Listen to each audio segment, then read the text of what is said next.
How's it going? To end. How's it going? To end. How's it going? To end. How's it going? To end. How is it going to end? How's it going to end? How's it going to end?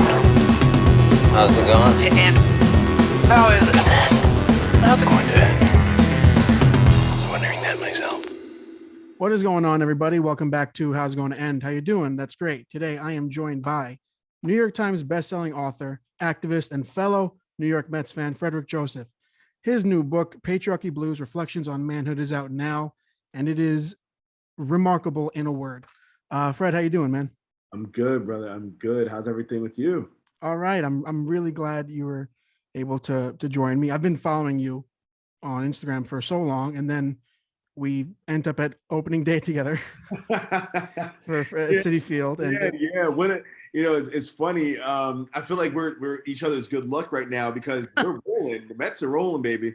It's a special year. That's all I keep saying to myself. Every time someone says like, "Hey, I'm like, special year." Yep. Nothing else I want to say. Yep. But Buck Showalter alone is like, let's wait till September till we say anything. So yeah, I respect it, but I think that sometimes you got to call a thing, right? Yeah. Or I guess, you know what? Let everyone else call it, because the Dodgers commentators were saying that they have to prepare for the Mets this year, which is like, I don't remember the last time I heard anyone say, get ready, the Mets are coming. You know what I mean? So let's see how this West Coast away games go. Yeah, we got the Padres, Dodgers coming up. I think we have the Angels as well in that. Yeah, Angels in 2.5 weeks or 2 weeks or so, something like that. Yeah. So this week coming up is Padres and Dodgers. Yeah. I have to watch a Mets game at 10 at night because the West Coast. Yeah, I'm used to it as a Lakers fan. So. Oh yeah, okay. I grew up mostly into basketball and a little bit into football when I was younger, but I never really got into any other sports. Gotcha. So yeah, I got your book right here. I took copious notes, but I also got it on audiobook because I think it's the perfect pondering book, if that makes sense. There's something about walking around. I walked along the FDR, I think, for an entire day just listening, because it is so I finished it a week ago or less than a week ago, and I fully had to kind of sit for a little bit afterwards. And it's an incredibly heavy, authentic, transparent. It's one of those intense, immeasurable, like inward books that I think come around very, very rarely. So I would love to know, following your first book, The Black Friend, what was it like beginning this, like, I'm going to call it a journey, considering it's a reflection on manhood? What was that like?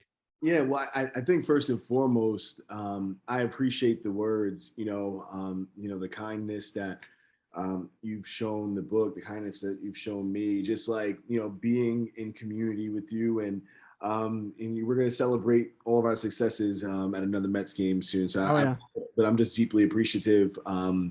In terms of this book, the journey of getting this book started, it was a heavy journey, right? Like, and I was very transparent recently when it made the New York Times bestseller list that like the book was turned down by 20 plus editors at different publishing houses, right?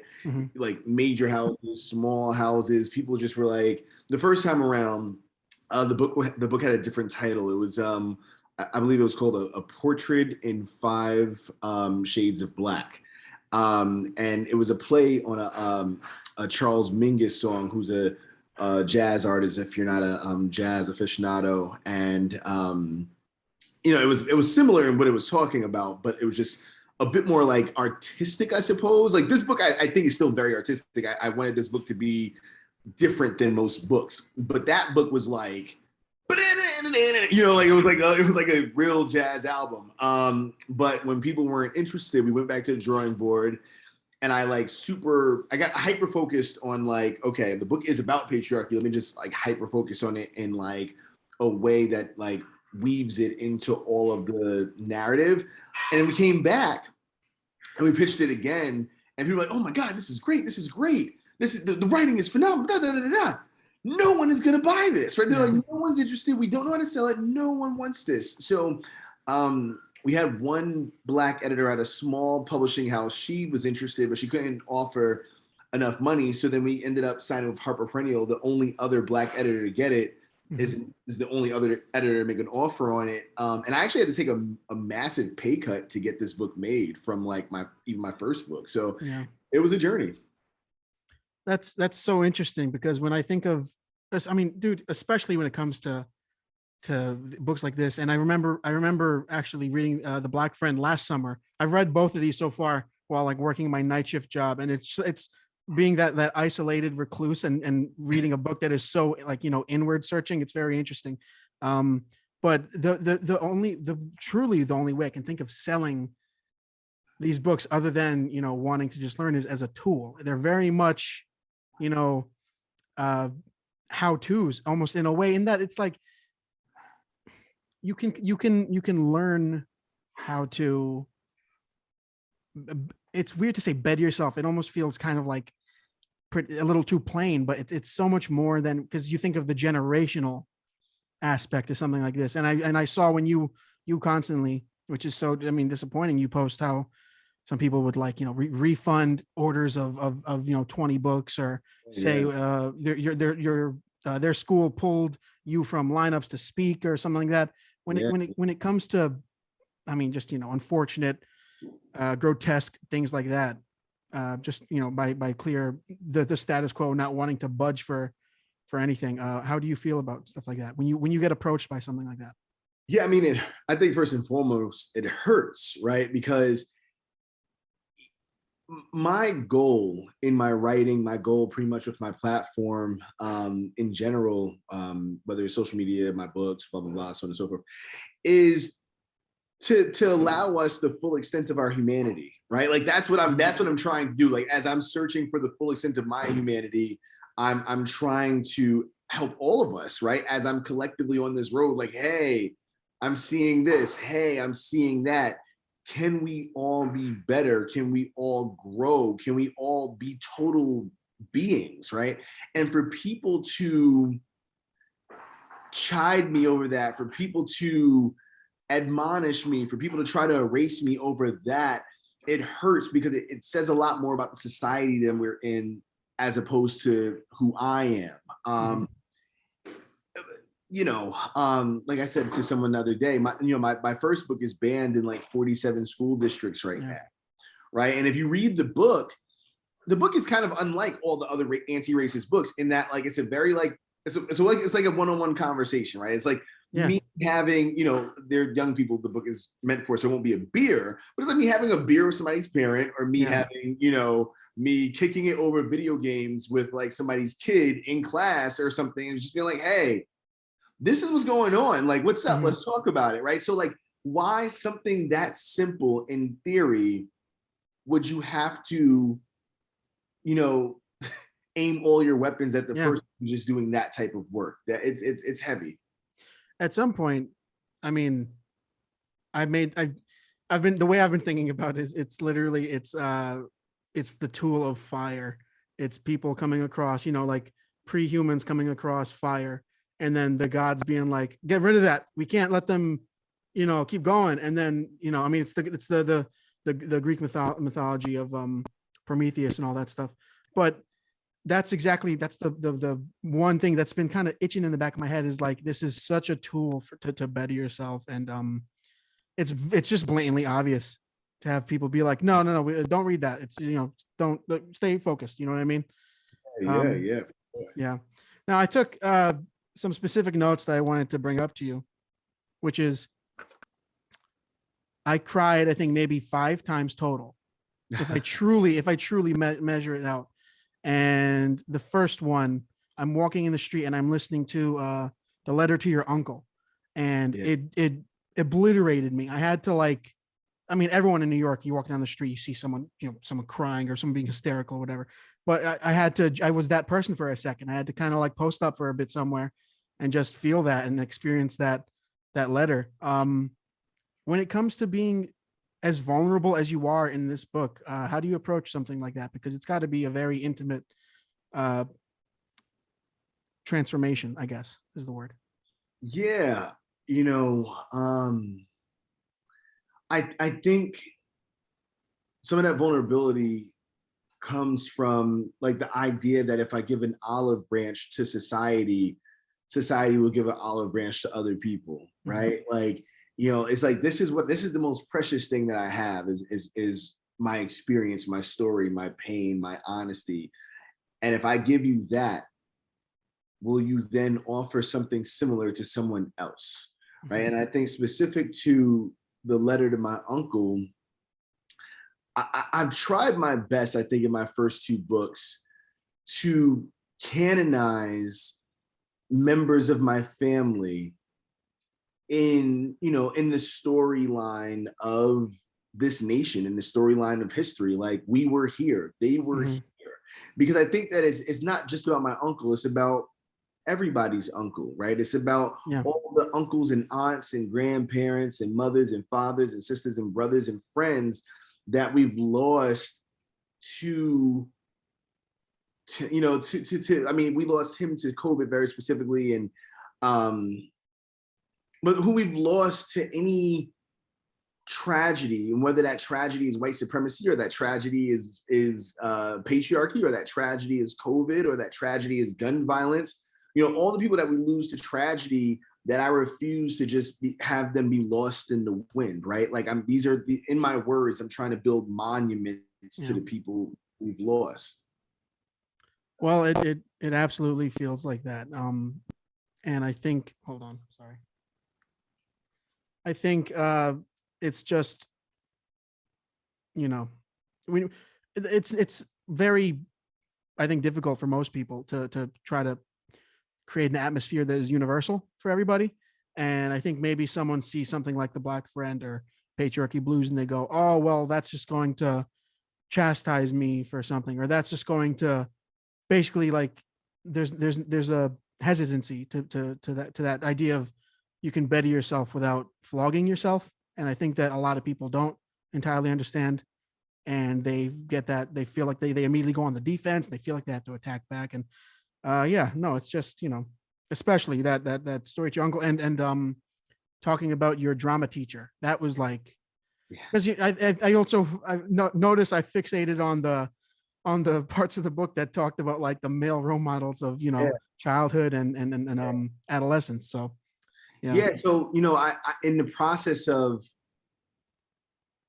this book, I'm almost thankful that the book was not acquired earlier, because it gave me a chance to end up writing about people. Like, I found out that my drama teacher had passed shortly before COVID, and I found out that my uncle had passed during COVID, and thankfully the book had not been acquired. It was turned down all that time leading up to there. But my drama teacher, very specifically, it's an interesting relationship, right? He was this older Jewish man.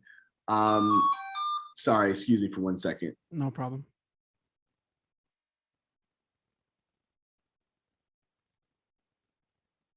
Sorry about that. Don't worry about it. He was this older Jewish man who is working with Black and brown kids and introducing them to a world that they didn't otherwise have access to, right? So that that had such an influence on me, and I think in part we had an influence on him. But I asked him questions through that letter, right? I'm like, were you thinking of the things I was facing, right? And like, did you know that one day, I'd go through this, right, pertaining to like even like homophobia and all this, right?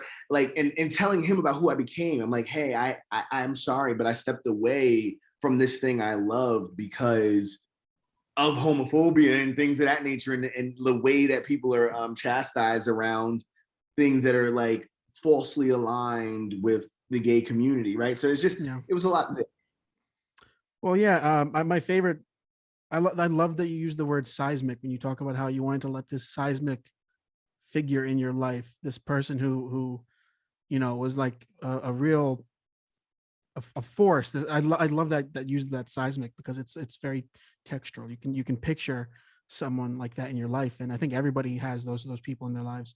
And the idea to challenge that and to say, I'm going to let them remain a myth, and not whether, you are able to get the answers to who they were or who they were when they were alone or around other people, whatever, the acceptance and the idea of going, yeah, I'm going to let this person who was so significant to me remain how they were in my memory. I think that's a very special thing to do, because I think a lot of people go and search maybe sometimes for answers, and they want something, just something maybe spelled out, and then they get disappointed. And I don't know, I think it's just very special, because my personal connections reading this book strictly relate to the toxic masculinity and the homophobia and all the other stuff that I think, little boys, of course, I can't relate to anything else other than being white, but all the other stuff that little boys have to come across when they're growing up. And I remember I loved when I would go to birthday parties. They would have kids would have themed parties, and everything in the party would be themed. If it was Spider-Man, there'd be Spider-Man streamer, Spider-Man plate, Spider-Man this and that. And that was so cool to me that I told my parents, I want to be like a party planner. I want to be a party designer. And strictly the word, I remember getting sort of a bit of a, no, you don't want to, no, you want to do that. I'm like, well, no, I like that. Like they can make Spider-Man out of everything, Mom. You don't understand. Like there's such a childhood innocence in the idea of we can have a good time. And then there's that, always underlying that layer there. And I'm the first member of my family to graduate college, and I am the son of my brother and I are the sons of an arranged marriage, and Eastern European immigrants and all that. And it's there are so many, which I also love that you tackle intersectionality. And I remember learning about the phrase in college, because of course in high school and in the city that stuff was never entirely talked about. So learning about intersectionality and getting to pick up on, which is I'm 24, and at 21 people are like, hey, have you heard this phrase? I'm like, fucking huh. So it's just there are those really easy tendrils to hold on to when it comes to this book.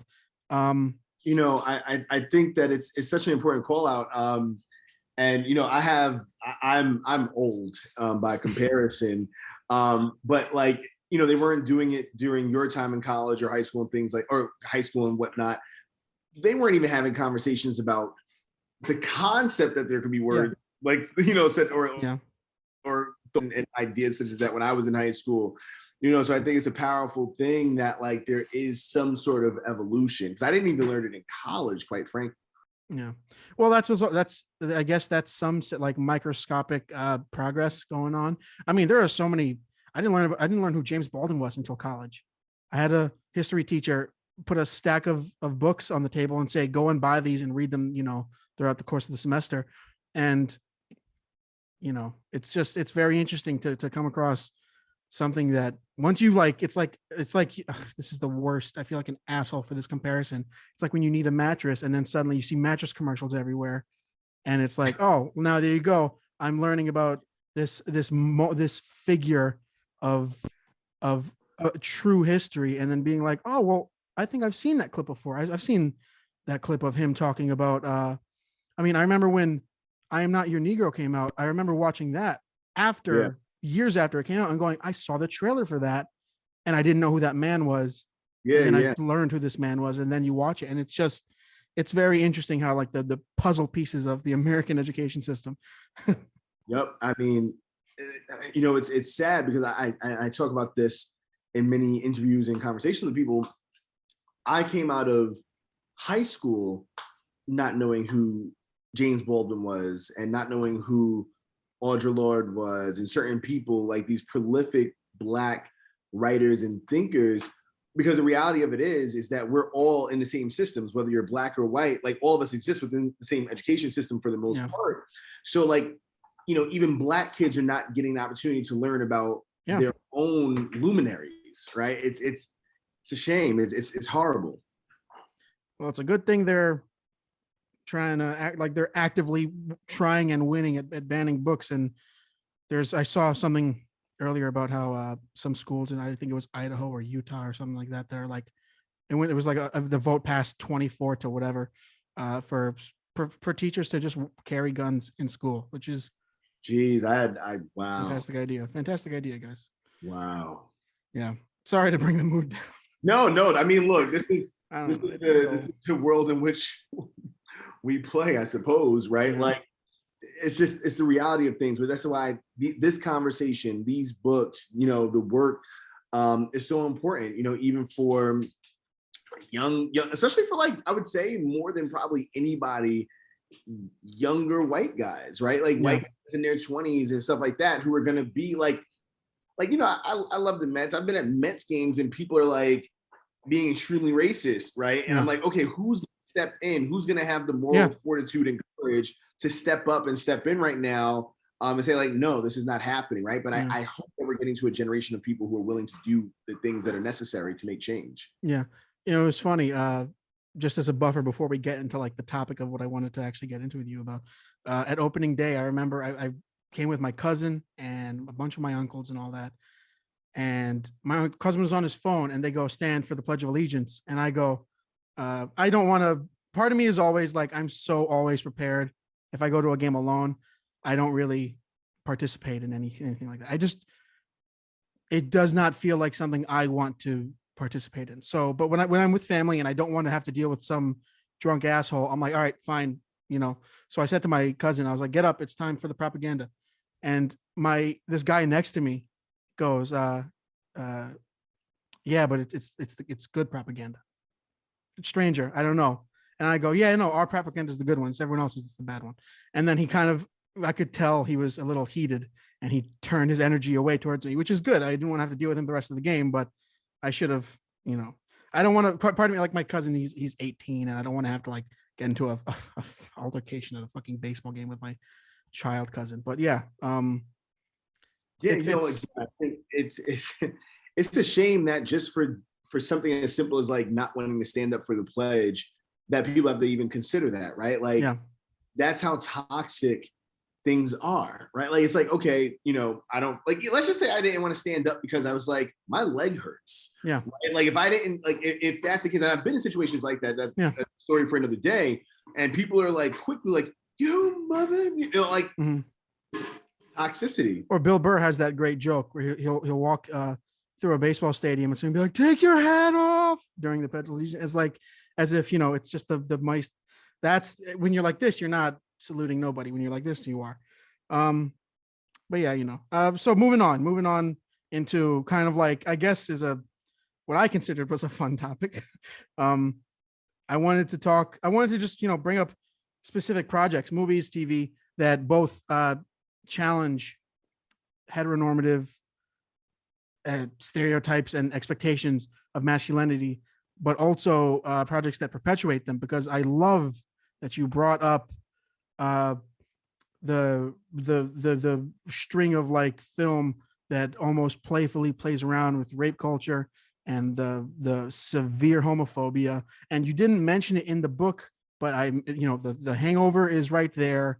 And, you know, those early, and it's so funny to say early 2009, you know what I mean? It's just so interesting how in the last 10 years or just a little more than 10 years, everything kind of does this big switch. But do you have any movies or films that you can think of that, like, either while you were watching when you were growing up kind of challenged those ideas, or that you watch now and you think, oh, those would have been nice to experience when I was younger? Yeah, I mean, I think that movies that challenge, that's difficult. When I was younger, I don't think that there were many, right? Like that's why, like, I would say when movies like Moonlight came out, it was so like mind-blowing, because I had never seen anything like it. But you know, it's interesting. There's a film called, oh God, I actually talk about this film in the book, because it does. It's called The Wood. I'm not the same line. This one's The Wood. The Wood is this film about three Black friends, young Black guys, who grew up together, and it's just like them looking back on their time in their adolescence. And I love the film growing up because it shows this like positive, what you think is positive, at least until I like really like thought about it further, certain aspects of it. But it shows this like three Black men loving each other, right? Just loving each other, being best friends, being like brothers, doing anything for each other.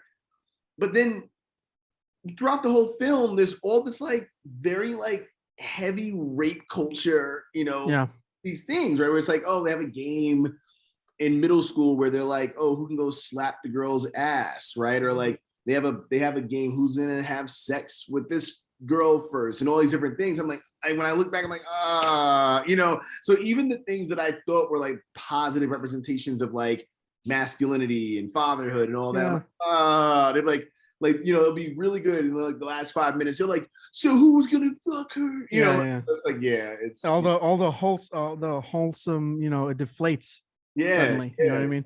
Which I love. You brought up the Sandlot and how that's my favorite. I audibly laughed when I read this. You go, no one had a problem with the fact that he basically, like stole her mouth from her for a second.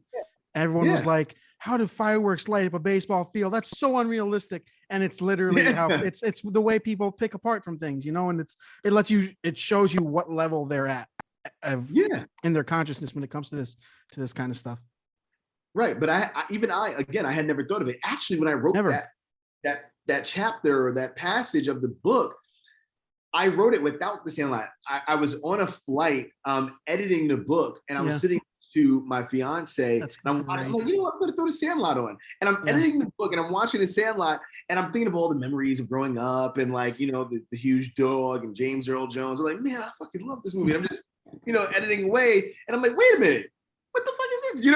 I'm like, wait a minute. Oh my God. I remember this. What the Squints. Hell? Yeah. Yep. So. And you're supposed to be like, my brother, he was really big into baseball, like really early on in his life. And he loved that movie. And we would always find it somewhere for $1 and get it. And then we would lose a copy and just find another copy for $1 somewhere, $5, whatever, Best Buy or whatever. And we'd always watch it. And that was almost treated, that entire sequence is almost treated as like, take notes, fellas, go for it. You know what I mean? Yeah. Even if you have to scheme and fake drowning, go for it. Yeah, that's such an intense. It's supposed to be, right? It's supposed to be this, like, the whole movie. They play this magic moment. Yeah, exactly. It's like the premise of the movie is like, you're gonna have some hard, and it's narrated by, I forget who narrates it, but it's like, no, fellas, you're gonna have some hard times, but as long as the beer is cold and the hot dogs are warm and you're hitting home runs with your boys. chase that dream, even if it's that girl who doesn't want you and you have to jump in the pool and then basically sexually, not even basically, and then literally sexually assault her. You know what I mean? And then she gives disapproval, but it's like, like, oh, boys will be boys. Isn't it interesting how they tackle a sense of like, young male camaraderie where they're all kind of like, they connect at a very, base level of a simple thing that they enjoy together, but it just intersects with that level, like, but they don't realize that that's so wrong. And then there's that. And then in other cases, it's like there are dudes who maybe know it's not okay to like pretend that to pass out and then hold the back of a woman's head while she's giving you mouth to mouth. But at the same time, maybe they don't have maybe they're like incredibly, there's a sense of like, there's no heteronormative love shared between men in those cases where some guys are like, just because you were so authentic in your book, I feel like I need to be authentic talking about everything like this. My dad was very much not the physical intimacy kind of guy, you know what I mean? And it's like, incredibly, I don't think he's going to listen to this, incredibly homophobic and toxically masculine and all that. And he's recently come into yoga and spirituality. So now he's a changed person at 51 years old. Okay. So it's just that there's that idea of there's no thought when it comes to stuff like that. It's always either one or the other. Everything. I love that you bring up, the concept of like how binary everyone's thinking is and how there's no nuance whatsoever.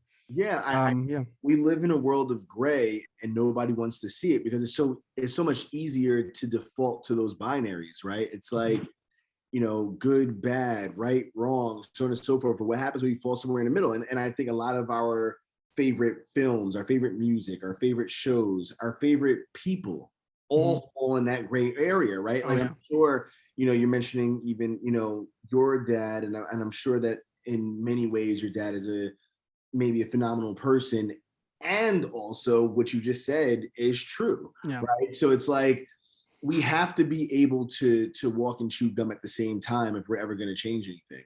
Yeah. And there are the classic movies that I think get so misconstrued. I mean, just to bring it up, Fight Club is so idealized amongst like the get shit done kind of guy. They're trying to get you. They're trying to get flip you on your back. And there's a huge sense of like toxic homophobia in that as well, where it's like, you don't want to get fucked. That's what, gay guys and girls do. They get fucked. What's the matter with you? And it's so prevalent, especially in that movie. When meanwhile, if you think of like what Chuck Palahniuk, the author of that book, there's so caricatures of how not to be. It's kind of amazing how it took such a far right turn, metaphorically speaking and literally speaking. Right. It's interesting. I see that happen with a lot of films. Like, even like most recently, and I see you've been talking a lot about it, the Batman, right? Yeah. Just like, like the film kind of like the villain of the film. Well, the main villain is like this incel kind of like, alt-right, white supremacist, whatever.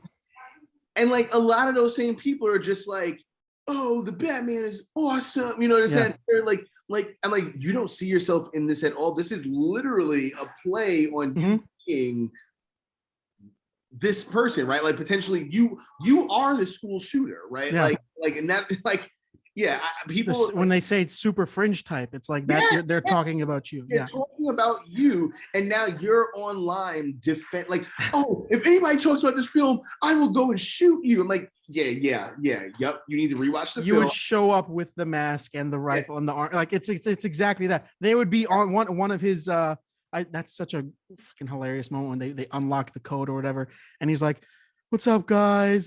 Thanks for the tips on detonators. And it's so clearly like just casual incel, like, and the idea of the best part is you get to have the character of the Riddler go like, these rich people don't care about us. And it's like it gets to be the thing of like Fight Club almost, where it's like it's the credit card companies. They're the problems. They're making you less of a man. And it's very, Yep, that's exactly it. And again, there's just so many films like it. And I think a lot of times there are these like hyper violent, hyper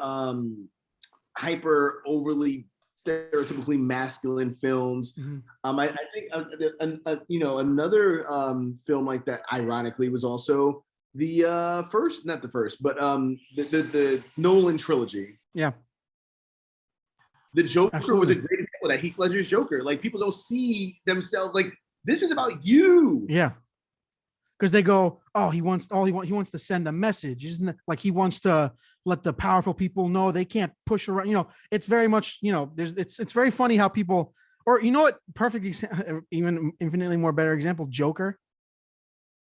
Perfect example where they're like, he showed them, you know what I mean? You get to compare that scene where, he goes and he kills like the Wayne executive guys who are just like being assholes and harassing this woman on the subway.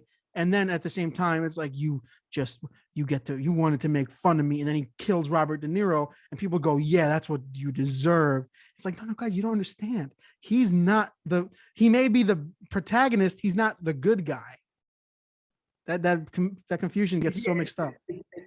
It's funny because I was actually probably, I don't know how, I guess sometimes I overlap Heath's Joker and that period of time and Nolan's with like Joker the film, because I was more so actually in my head thinking of Joker the film and like people not seeing themselves in that, per your point, because that is how you get, like you said, this fringe alt-right libertarian bro, like these people who are like obsessed with these characters and don't see that they are a parody and a caricature of themselves.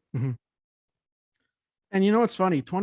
I was thinking about this. Joker came out 2019. A lot of films in 2019, I feel like when I think about challenged heteronormative toxic masculinity and stuff like that, 2019 is a pretty stacked year when it comes to that stuff. There's Once Upon a Time in Hollywood, which has several different types of male leads that are several different shades of, what it means to be a man.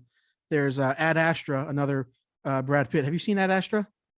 Yeah, I did. I love Brad Pitt. Oh. He's actually like probably my favorite actor. So Ad Astra, my favorite movie of 2019, and it's 100% that father, that abandoned father dynamic, and it tackles the expectations of what a man, what a man does, and he knows his check marks, and he when it comes to being emotional, he lets one tear come down. And the point of that is not to be like, oh, isn't he so cool? He's holding it all in. It's like, no, it's like, I use that word again. It's a caricature of like what you're expected. You think of Rick Dalton in Once Upon a Time in Hollywood, and Cliff Booth, and it's like Cliff Booth is the guy who doesn't complain. He goes out, he gets the job done, he does the flips, and he does all the manual labor and all that. And then you think of and you're like, oh well, that's if it was just that character alone, there's a sense of being like, all right, well, I can't see myself in that guy. And then he brings along Rick Dalton, who is pretend that, you know what I mean? And in a lot of ways is the viewer, watching the tough guy do the tough guy things and then go off and pretend to be like, I'm Cliff Booth, when you're really Rick Dalton.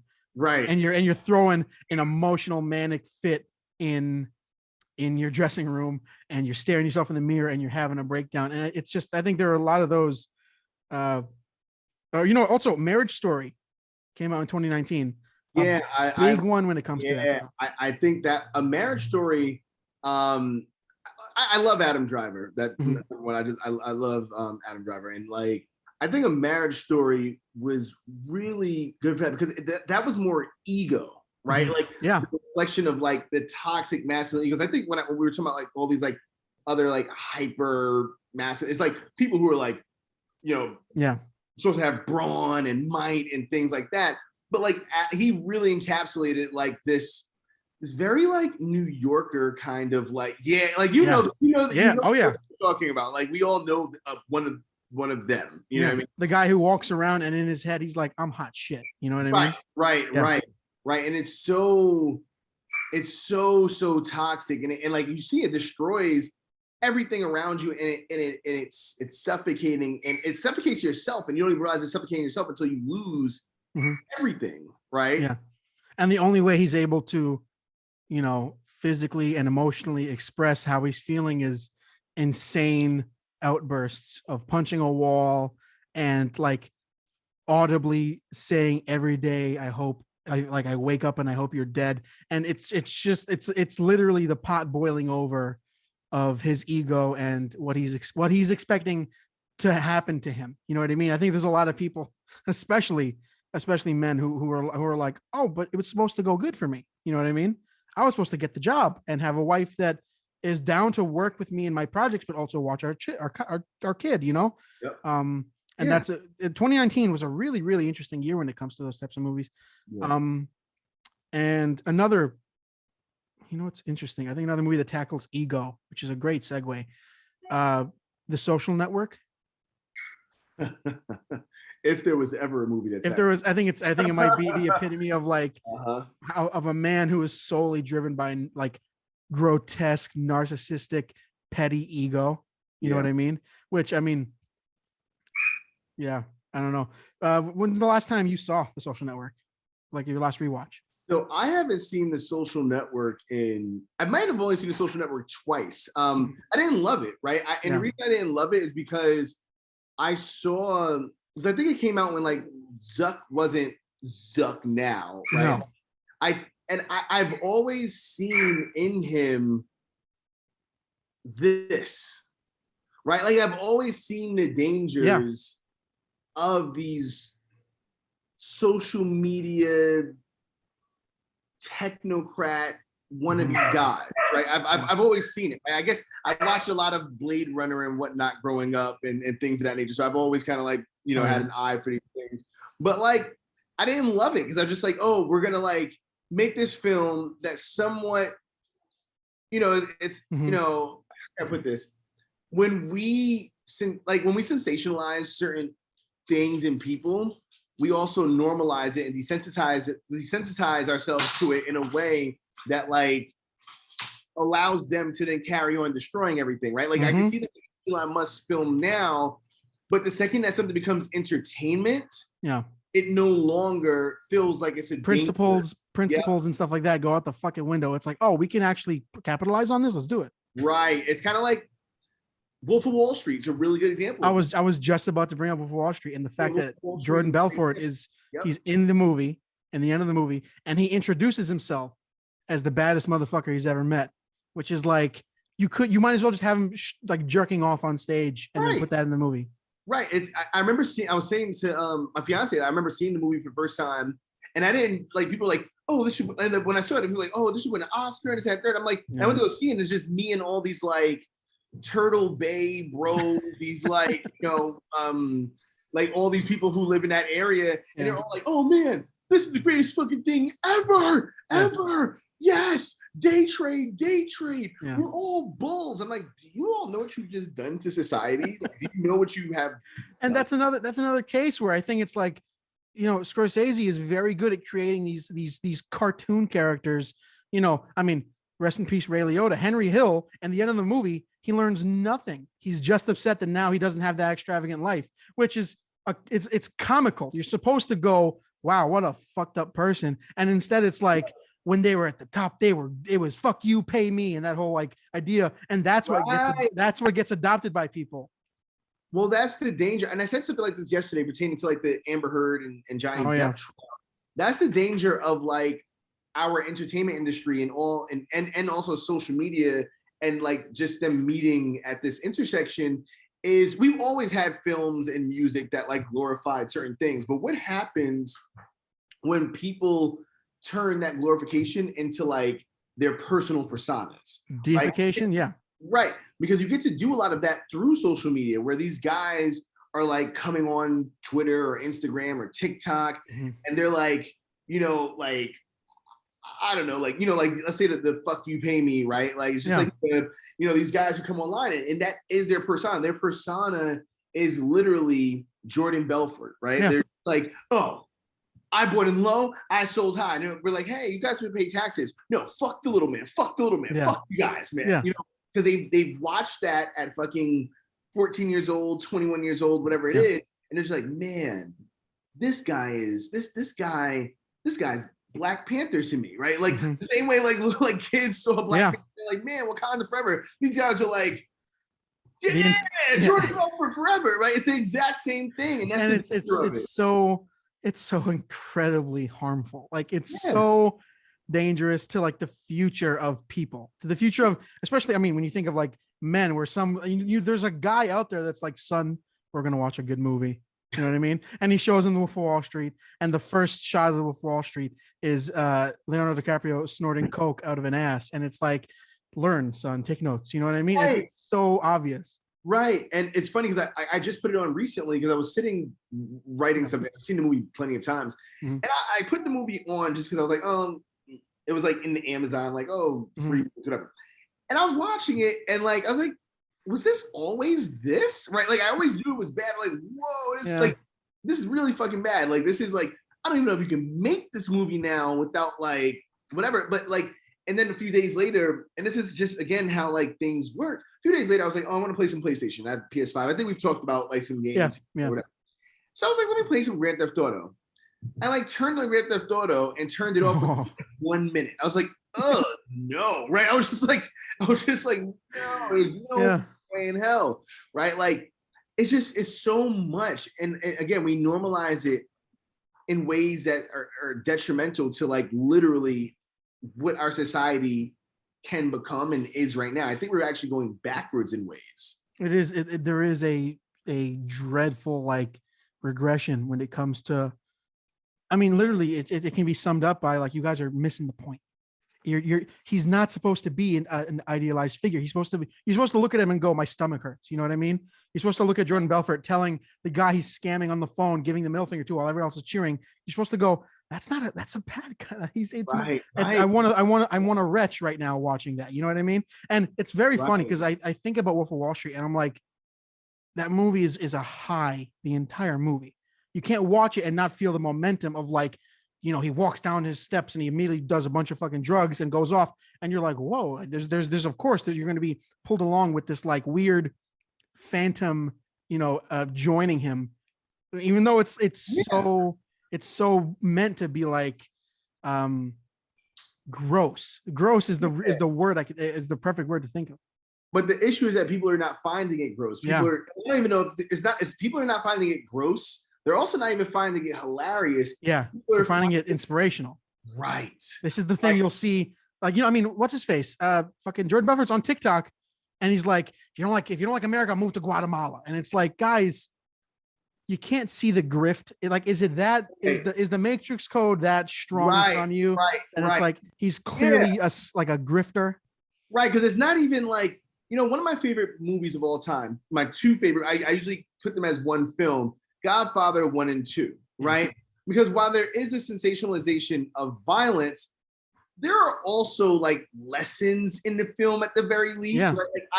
There's literal lessons about there's a lot of horrible stuff, but there's like lessons about family. There's some redeeming aspects of those films where it's like, okay, and then people lose. People legitimately lose in ways like, I remember the first time I saw Sonny get killed on the freeway, I was like, what the fuck is this? I'm just like, holy shit, who's gonna raise his kids?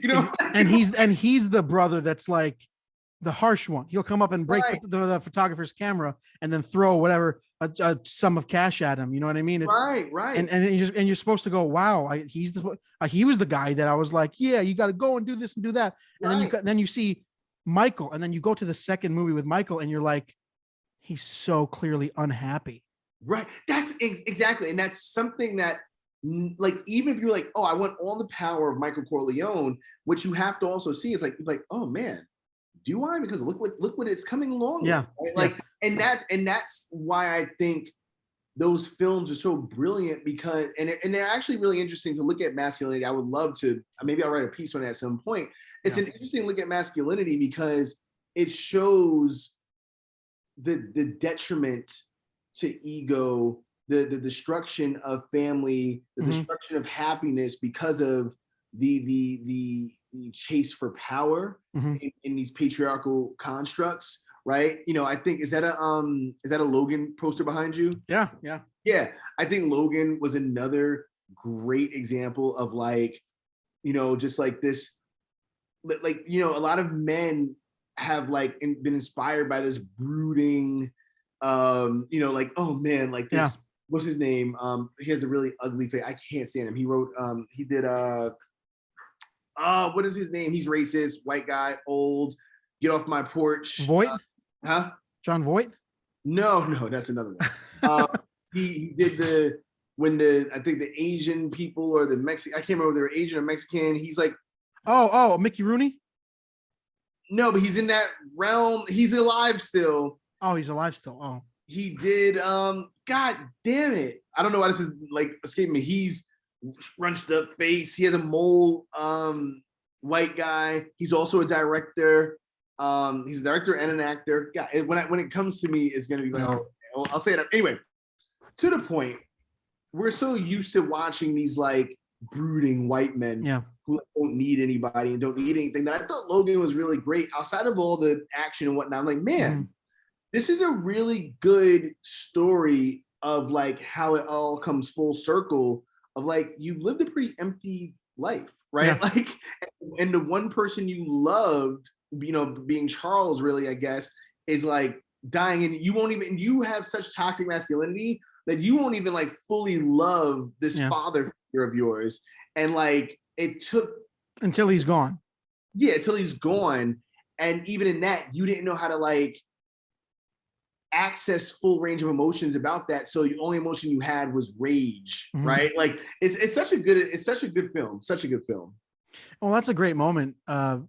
Just for Logan for a second, is you see him breaking down after burying Charles, and he has little Laura's hand hold on to his, and it's the tiniest. It's got to be his final connection to any sort of humanity, and not just animalistic humanity. That's that theme with the Wolverine is kind of overdone. It's humanity in that like societal humanity, because in the end he has that one moment of like, oh, this is what it feels like. That Right. this is what that father feeling is. Right. Which I think which is such a more interesting theme to tackle than like, oh, he's lived on the woods this whole time. Now he's rejoining society. You know what I mean? And just to think about the Godfather, in the Godfather 2, it's not like it doesn't, there is a character, I don't remember his name. He's talking to sorry. My fiance just showed me it's the movie is Gran Torino, and it was Clint Eastwood. Yes. Yeah, there we go. You're so right. Director, everything. Yeah. Oh, he's got a whole set of problems with him. Yeah, just like, I am old, brooding, racist white man. Yeah. But that's what I'm saying. Like, we're so used to kind of seeing that. But I interrupted you. Go ahead.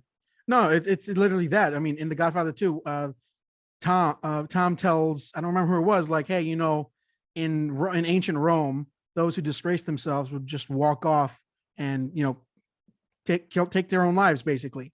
And it cuts to, or later on, and during the final montage, there's that guy in his bathtub with the razor blades, and he's cut his wrists. And there's that fractured masculinity in that movie as well, where you have Michael Corleone, and in the end, you know, sitting on a chair alone, and then you have that man, I can't remember his name, so funny, walking off and killing himself. And you have every different, and even with Fredo, you know, when he's talking about how, you know, I'm smart, I can do things, I'm not dumb like everybody says. And it's like, there's the expectations he's meant to meet that we see are put on him that are somehow, you know, he's overshadowed by his little brother, which has a whole other level of like family hierarchy to that, you know, the younger brother being the one controlling everything and the fool older brother.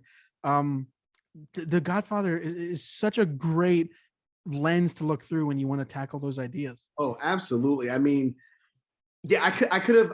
So there's so much that when you look back, and that's one of the things about writing like books as opposed to like essays for like, you know, digital platforms, or even doing a podcast. Like, I've always said like, oh, one day I want to do a podcast. Maybe I just, you know, I don't know, but like there's enough good podcasts. I've never wanted to oversaturate the market. Like, I'm like, oh, I was just listening to somebody new recently. Like, oh my God. Like, anyway, the point is, but when you write a book, now I'm like, oh man, I need to like go write Patriarchy Blues too, right? Like just focus it, hyper focus on film, right? Like there's just, that's such a good analysis, or a movie to assess or analyze rather, about patriarchal structures, about toxic masculinity, about misogyny, just all these different things. And what I love most about that is there are other movies that tackle those ideas in more, and I say more subtle ways solely because in modern times, not the 1970s, we're able to kind of tackle these ideas in less obvious ways. You know what I mean? Another film that kind of goes over that concept of like, you won, but at what cost, is There Will Be Blood. Whoo! That is in this household. In this household, that is a must. We are huge. We're huge Paul Dano fans in general. Yes, like him and Daniel Day-Lewis on screen together.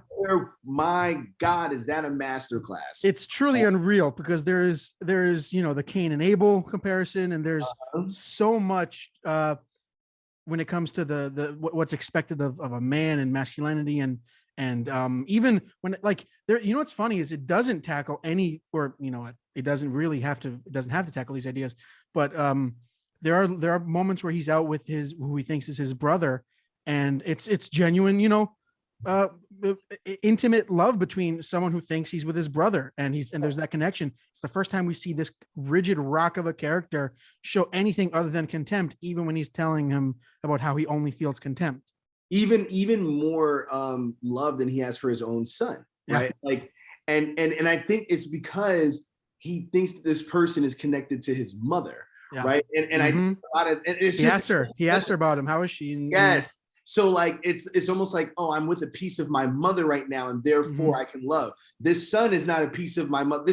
My mother, and I think a lot of men, problematically, another essay that could have been in the book, men and their mothers, right? And I do actually talk through relationship with my own mother. Of course. But not super specifically. So like, this is an essay on this, but like, a lot of men, the only woman that they respect problematically is their mother, and they only respect things tied to their mother. I will not do this, I will not do that because my mother said, or because it will hurt my mother. And I think that that was a good example of that with his, who he thought was his brother, is like, oh, this is my mother's son. So almost like half of everything that's mine is automatically yours. And it's, you know what I mean? Even though his son, what was it? He had the oil, was it in his eyes or his, yeah. And he's just like looking at him, you little piece of shit, you know, you worthless piece of shit. You know what I mean? It's wild. It's just, oh man.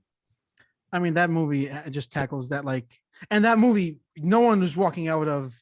I think if you find yourself relating to Daniel Plainview, it's strictly through that unruly, egotistical ambition. I think that when people think of Daniel Plainview as a character, they don't go, I'm like Daniel Plainview. I'll do anything to get it done. And I think that no one says that and goes and is like fully admirable. I think there's some people that are like, oh God, that's a little dangerous. The idea that like you would do anything to get what you want is so dangerous.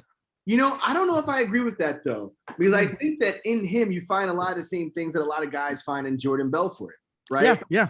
So I do think that some people see it and they're like, huh, I guess it's necessary. It's more of when you leave Daniel, you're like, oh, he's so fucked.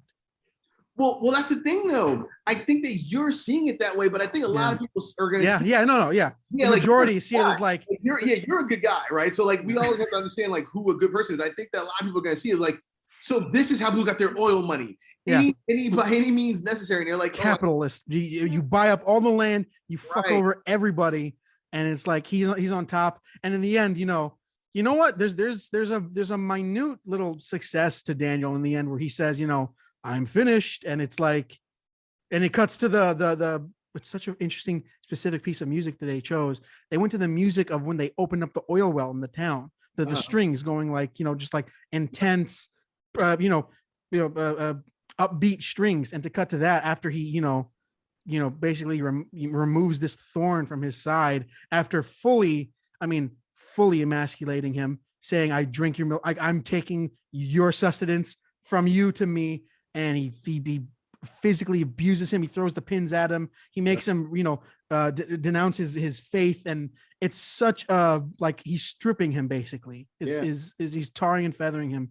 But when I think of that character, when I think of Daniel Plainview, it's so hard to not think about the idea of the men of that time, of like the turn of the century, who were just like the majority of their lives was being quiet. Yeah. You know what I mean? I mean, the first 15 minutes of the movie, there's no dialogue. It's just him toiling, digging for silver. And then it cuts to him sitting on a rock with his cup, and he's just kind of there.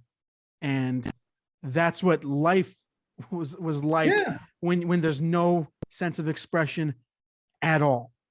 Yeah. And that's how you get men who are so hardened. Yeah. I mean, like we were watching Ken Burns's Dust Bowl PBS special, like, it's an older special. We were watching that recently, and I was just like, man, these are some hard motherfuckers, and so it makes sense when you have generations of people who are passing down this, this repressed humanity, really, right? It's like, because like, like I think even in like The Revenant, right? One of my favorite movies ever, like literally like just next level. But if you watch like The Revenant, the amount of pain, like, Leo, when his son is killed, he's sad, right? But his sadness is so secondary to his rage. Right? Like I will literally travel across this continent for revenge, right? And I think that is who we have taught men to be for so long, right? For so long. The mourning period being so short, and then be like, all right, time to trek. You know what I mean? Yeah, like it's even like I remember saying this to my godbrother, my best friend, years ago. We were drinking, and I was like, I hope that nothing ever happens. It was actually the beginning of COVID. And we were talking about like people dying, because everyone's just in the space. So I'm like, I hope that nothing ever happens to you. Like when you go, I hope that it's not because of something like cancer or something like that. I hope that if you have to go, that somebody does something, so I have somewhere to place my rage. Yeah, yeah. Which is, oh my God, that part of your book where you're at the funeral and the mom says, put your rage aside, mourn my son. Like that's how putting the idea that there are no other avenues other than anger, and how truly erosive that can be, and how it can shut doors forever that lead into other senses of like, maybe sit down and cry for a bit. Maybe that can open up other ways for you to think about different things and to feel differently. And another character, it's funny, more than anything, I wrote down several characters that I think about that both hold up and somehow like come to blows with who they feel like they need to be as men. You know what I mean? Don Draper is one of the ultimate characters that, it's strictly the I read a whole book on Don Draper. I know that inside and out, front and back. Yeah. Well, one of my favorite moments of the character is when he's it's in the later season. I think it's season 4. He's at his lowest. You know what I mean?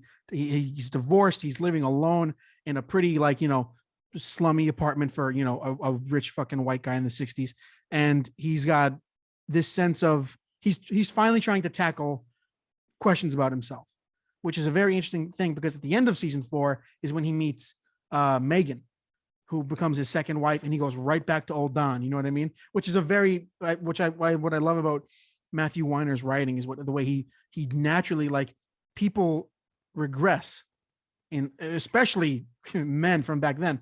They regress to what is comfortable and what is familiar and what they feel is safe, even if it's killing them. All the time. Don Draper. So I think, and I say this in the book and I say it in conversations, a lot of people are paralleling what white men from various generations have been and done, right? And I think Don Draper exists in this weird way at kind of the same intersection as like a Michael Corleone, right? Mm-hmm. Where like, like his character has those moments where he's like, you're just like, oh, he lost, right? Yeah. And this is depressing. He's alone. The issue with Don Draper is that he always comes back, right? Like Don Draper always rises again. But in that, I think a lot of people as whole communities see themselves as communities of Don Drapers, right? Mm-hmm. Where it's like, it's like, oh, you guys can have all your critical race theory and all that, but we'll be back to slapping ass any moment, down but not out. Yeah, exactly. Like you might have punched misogyny one good time, but Amber Heard just destroyed the Me Too movement. Like, what the fuck are you talking? Like, you know what I mean? Jesus. Yeah, exactly. Well, there's a great line that I think about pretty often because I watch Mad Men. I think it's one of my favorite. It's one of those shows that it's an hour-long drama that I feel like I can blow by, like The Office kind of. You know what I mean? Where some of them maybe are a little too clunky. But there's a line he has in season 4 where he buys a journal and he starts swimming, and he's like, he starts smoking for a little bit, and he asks himself the question while he's writing. He says, I want to be the man that I project to the world. I want to wake up and be that man. I want to have a modicum I want to find a modicum of control over the way I feel, which I think is a very, like, that plays into a whole other level of depression and anxiety and other mental health issues, but it's 100% that kind of mental, that headspace of going, I wasn't taught how to feel, and now I'm a grown man with all these, like, roots into the earth that I have, and I'm lost. You know what I mean? Right. Which is such a great, which is what I love about the character, is that, like, a character like him would not choose to learn. He flirts with it, right? It's kind of like sexy to be like, oh, I want to learn what's in my heart. You know what I mean? And then it goes right back to he's fucking secretaries.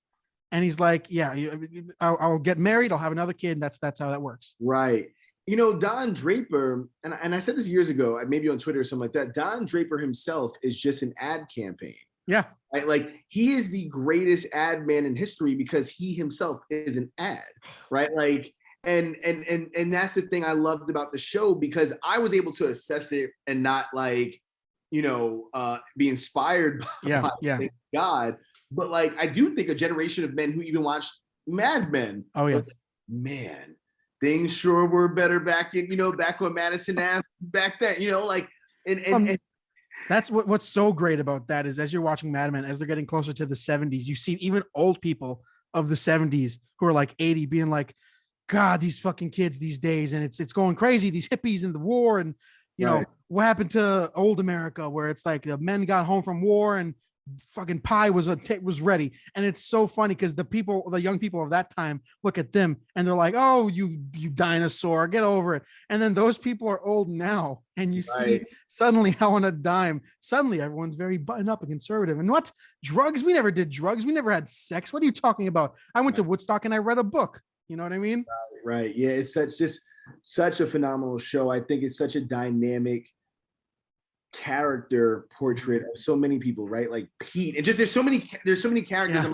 I'm just like, oh my God, like you could do, like someone can literally write an entire book just analyzing the characters, chapters and chapters and chapters, right? There's a great book that I actually want to recommend to you now that I think about it. It's called Difficult Men. I don't remember who it's written by, but it's about the shows like of the third golden age of television, starting with from Sopranos, which is the ultimate the mother problems and everything with David Chase, leading all the way to Breaking Bad and Vince Gilligan and all that. And it talks about basically like the more often than not the men that created these shows and the shit that they would do would put other people through, and the shows they made and how those people were reflected in their shows. I will send it to you because it's an incredible read. Yeah, let me know. I'll have to read it for sure. Yeah, it sounds like an incredible read. Man, there's just so much. This is like, we need to like, one, I can't believe we've never been to the movies together. So we have to go to a movie together. That's what. Absolutely. We're having good. Like, I'm disappointed I haven't seen Everything Everywhere All at Once yet. Oh, dude. I know. I'm fully. No, I mean, no, I'm not. I know you're a busy guy. I'm just strictly thinking about the fact that like this is a movie that you're gonna walk into it and walk out and you're gonna feel something in your stomach. I'm telling you.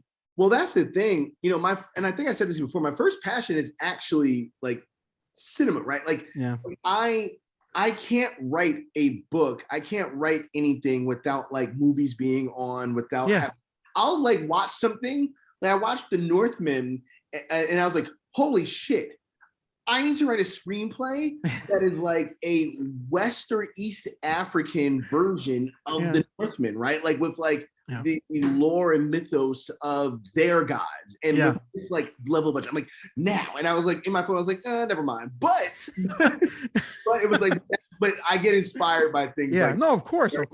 Also, like something as evocative as The Northman, I don't think anybody walked out of that and was like, I don't think anything. You know what I mean? I think that there are people who, I think that if you have the luxury of being able to watch The Northman and go like, all right, time to go get some food, I think that maybe you're living a more blissful life than everybody else. But yeah, no, definitely. You know what? I think I'm gonna have to. I did this for Austin Archer, this other social media influencer from TikTok and Instagram. I might have to take you to see Everything Everywhere All at Once.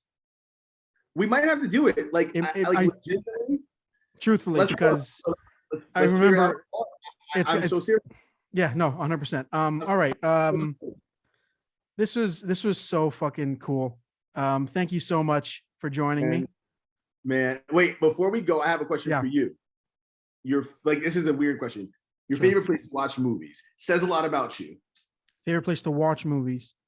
In the last 5 or so years, it's been the Alamo. Hey, you heard that? Yeah, I like that. Hell yeah. So we love the Alamo. My manager has been trying to she said which one? Oh, well, since the one opened up in Lower Manhattan, I've been going there. Okay. But before then I was going to the one in Brooklyn. And then for a couple of years ago, because I would be in Yonkers more, I would go to the one in Yonkers. She said we've been to every single one of them. We love them all. We've been going to the Alamo for years and years and years. So much that, like, the Alamo like follows me on Twitter. Like they know I'm in there. I'm just like, hey, Nice. I'm back, you know. Oh yeah. I'm going to see what's it called? You talk about, oh my God, hyper masculinity and like stuff and underground homoerotic, like homophobia. Top Gun Maverick tomorrow. I'm going to see that.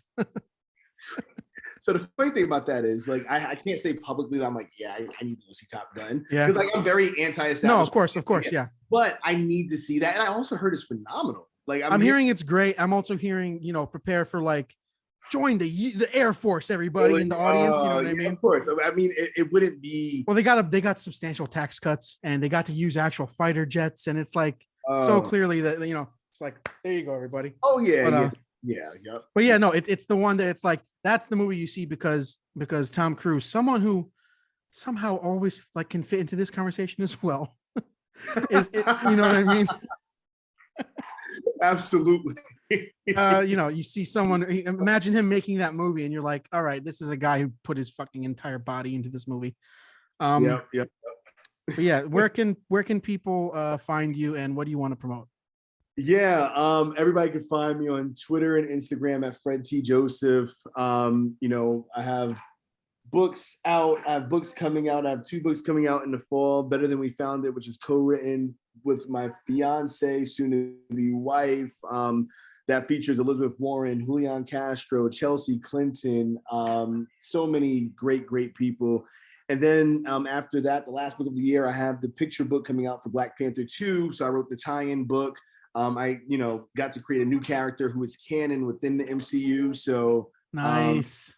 So that's going to be cool. That's so cool, man. If you guys want to follow this podcast, you can go to my YouTube channel, Comedian of Cinema, or you can go to Spotify, Apple Podcasts, or wherever you listen to podcasts for How's It Going to End. And that's it.